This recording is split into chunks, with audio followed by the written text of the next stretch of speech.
Hey guys, just realized that the auto show that I registered for, Hot Import Expo, is coming up on the 24th. Today's the 9th. So I'm just prepping the car, making sure that, some of the other, most obvious things are not seen. The front mount intercooler had a lot of rock chips. So actually what I did is went ahead and bought this paint.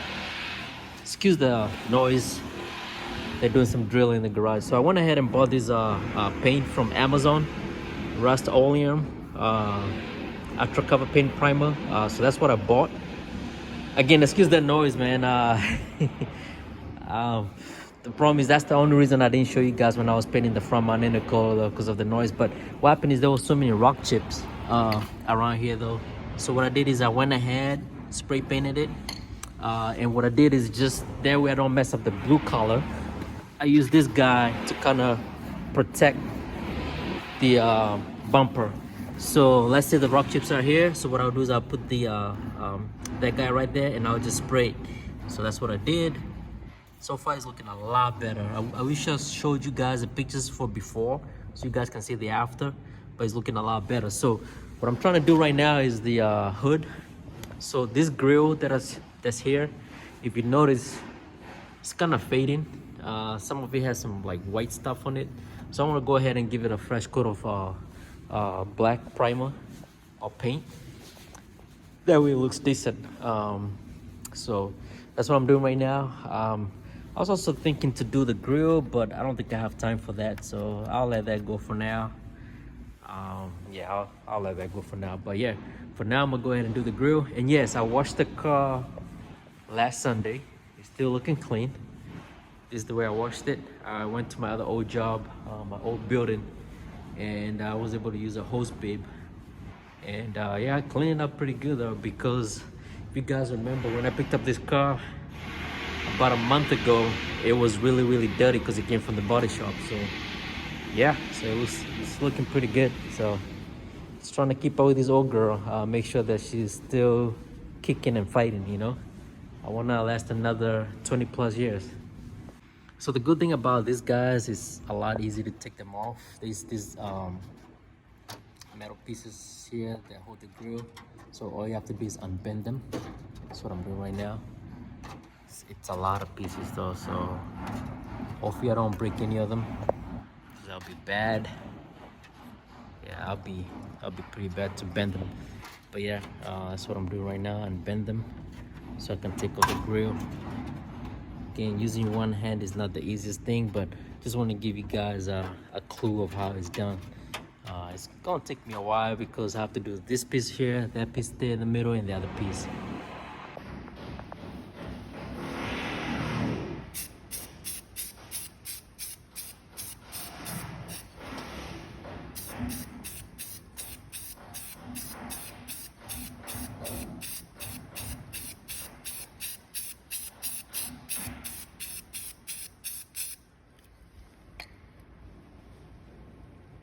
So guys, I also went ahead and took off the cover for the fuse boxes. It looked pretty bad, and the main reason for it is, as you can see, is open hood. So water gets here and makes it look dirty. I'm also gonna be replacing these guys here. I bought some nice blue clips, and I'll take off the sticker. That way the car looks good. So pretty much, even though nobody's gonna see the engine, I still want it to look cool. I want it to look pretty presentable, at least in case somebody tells me pop the hood. I want the engine to look good, to look a little bit decent. Yeah, this is what I got for the battery tie down. So those are the two anchors that I pulled, the bolts, the crossbar that goes around it. I'll show you guys how bad it looks on this. It looks pretty bad on this. As you can see, all this part up here is all rusted. So that's the main reason I want to put in a new one though, that looks better. And I also take off the sticker. I was getting ready to replace this battery, but then I forgot that I do have carb access port, and this thing is going at 13 volts, so 14 volts, so should be good to go. The only reason it looked discolored is obviously it's got an open hood, so it does get a little bit of water inside of it, so that's the reason why it looks that way. To take these two bolts that are right here, you're actually gonna need a 10 mil. So tell me what you're gonna need for that. Same thing with that. As soon as you make that loose, the bolt should just come right off, and then you should put it out and then put in the new one. I wish I could show you guys. I'm only have one hand right now, so can't show you much.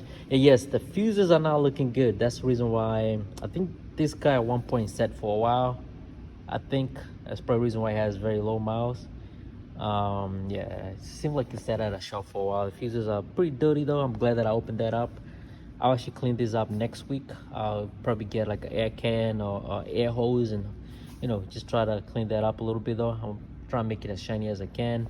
The main thing is to make this engine bay look presentable. It's not the worst. Try to keep it as clean as I can. Now my old car was very clean, so my main objective with this car too is, you know, make it clean too as well though. So that's why I'm taking care of the outside. The outside, it looks pretty good. Same thing with the inside. The interior is very clean. Maybe I'll pop the door real quick so I can show you guys. Try to keep it as clean as I can. So steering wheel, I'll be changing the steering wheel soon. I've been looking online for prices, so and the only reason I'll replace the same thing. Okay, so the old car, everything I put in the new old car is because something broke or something got old. So with this car so far right now, the steering wheel is pretty beat up on the top right there though, so that's the main reason I want to replace it. And then the seats, the front seats, will also have to be replaced too though. My hope is this year. If not, then I'm not in a rush. Car drives good, the seats are still good. It's just they show a little bit of wear and tear, so yeah. And then I think the main thing with this car is, since it look decent, keep on making it look decent more, and then at the end do the power mods. For those that don't know, it makes 389 at the wheels. I had gotten away from 300 horsepower range. You know, I was a 500 horsepower guy 2 years ago, like a year and a half ago now. I'm back in the 300s, but for 389 it feels pretty fast.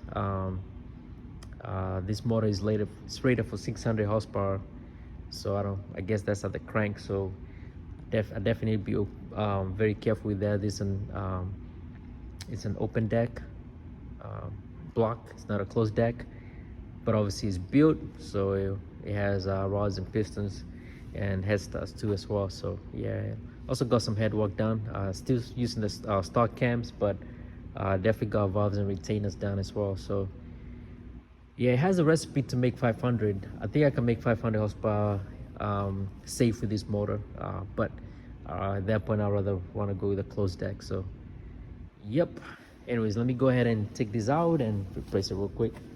Alright guys, I'm done putting the blueberry tie down.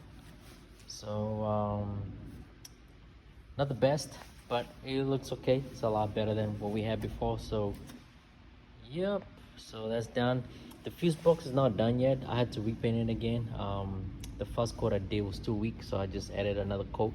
So, but I did try to clean up the top of the fuses a little bit. Again, I'll need a something, you know what I mean? I'll need something to take off the dust from that. So yeah, otherwise I'm done for now. I bought some fender flares, well, not fender flares, inner fender liners. I don't think it's gonna work with this white body kit or these white flares that I have right now, but I'll try to see how much I can put in it.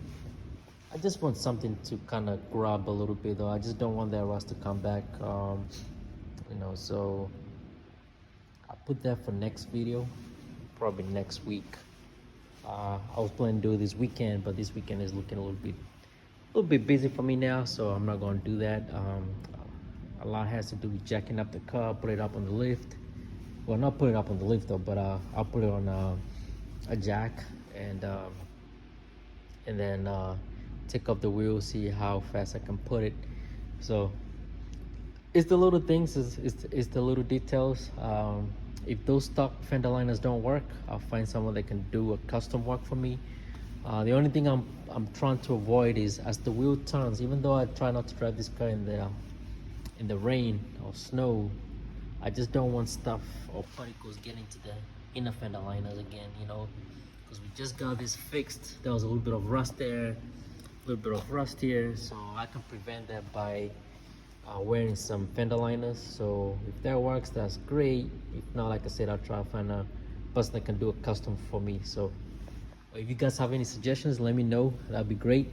It's funny, as soon as I'm done with the putting everything that I need to put on the car, the contractors downstairs are not drilling anymore. So yep, that's just me though. It's almost 3 o'clock in the morning, so a little bit worn out, so I need to get back to work. I have been working anyways. My part-time job is security, so do have a phone, so I'm monitoring the building, make sure that every door is locked. So yeah, not top fry security, but you know, you get the meaning, right? So yeah, so yep. So yeah, for you guys that want to get this type of cars,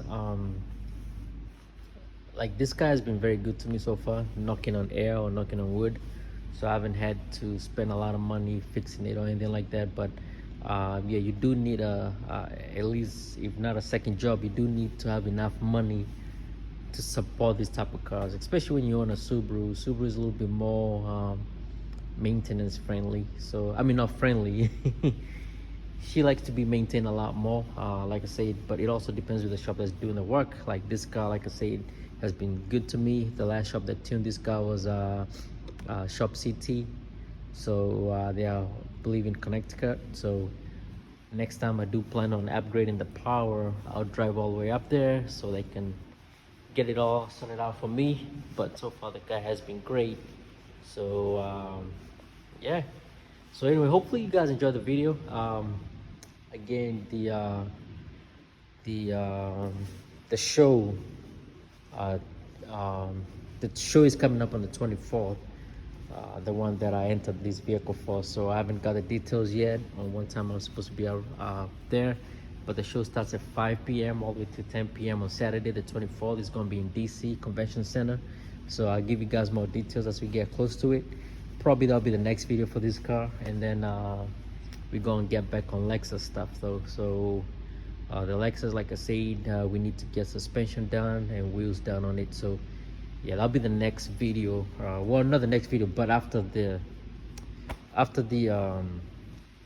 can't speak tonight for some reason though, but after the show that's coming up, um DC Hot, can't even remember the name though, it's new to me though. But yeah, after the show is done on the 24th, we're gonna go back to Lexus stuff. So all right guys, sorry, I'm a little bit worn out tonight. It's just a lot going on at work, my daytime job, and trying to get this car ready though, it's gonna get in my nerves.